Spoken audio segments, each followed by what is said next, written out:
আসসালামু আলাইকুম এভরিওয়ান। আজকে আপনাদের সাথে শেয়ার করব খুবই অল্প উপকরণে পারফেক্টভাবে রোস্ট রেসিপি। বাসায় আপনি খুব সহজেই রোস্ট বানিয়ে ফেলতে পারবেন, একদমই খুব অল্প উপকরণে।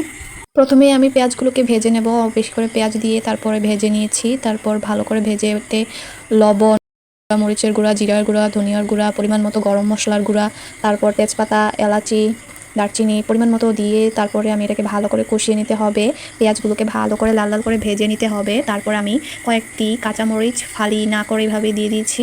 রোস্ট রান্নায় কিন্তু হলুদ ব্যবহার করা যাবে না।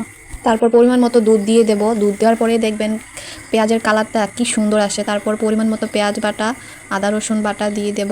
আপনারা চাইলে বাদাম বাটাও দিতে পারেন, আমি বাদাম বাটা স্কিপ করেছি। এই যে রোস্টগুলোকে ভালো করে লবণ দিয়ে প্রথমে ভেজে নিয়েছি। তারপর কষিয়ে রাখা পেঁয়াজের মধ্যে আমি রোস্টগুলোকে দিয়ে ভালো করে নাড়াচাড়া দিয়ে মিশিয়ে নেব। ভালো করে অবশ্যই মিশিয়ে নিতে হবে। হাতের কাছে টক দই থাকলে অবশ্যই কিন্তু রোস্টের মধ্যে টক দইটা দিয়ে দিবেন। আমার হাতের কাছে ছিল না, তাই দেওয়া হয়নি। আমি রোস্ট একদমই কম উপকরণে রাখার চেষ্টা করেছি। রোস্টের মশলাও আমি এতে অ্যাড করিনি, একদমই ঘরে থাকা উপকরণে আমি এই রেসিপিটা শেয়ার করছি। সবশেষে যদি বাসায় টমেটো সস থাকে একটু দিয়ে দিবেন। আমি টমেটো সস অ্যাড করে দিচ্ছি। টমেটো সস অ্যাড করলে রোস্টের স্বাদ আরও দ্বিগুণ বেড়ে যাবে। তো এই তো আমার রান্না তো শেষ, প্রায় কমপ্লিট। ডেকোরেশনের জন্য পেঁয়াজ বেরেস্তা দিয়ে দিচ্ছি উপর দিয়ে। কেমন লাগলো রেসিপিটা অবশ্যই জানাবেন। আসসালামু আলাইকুম।